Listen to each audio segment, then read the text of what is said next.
Masak apa hari ni? Kalau makan cakui, korang suka cicah dengan apa? Cakui lembut dan gebu ni boleh je buat sendiri dekat rumah. Jom kita start. Okey, mula-mula satukan tepung gandum, yeast dan baking powder. Gaul rata dan letak tepi.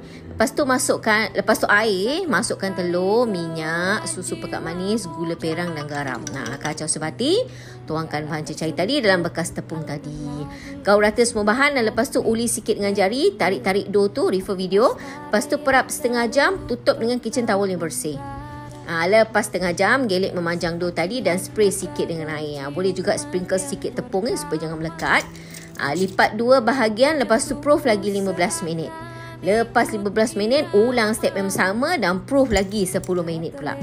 Lepas 10 minit, dough tadi gelek sikit dan kerat dua. Step satu bahagian, potong kecil-kecil dan tekan tengah dia dengan chopstick yang dibasahkan. Lepas tu, panaskan minyak, ambil dough, tarik memanjang dan goreng. Buka api slow je.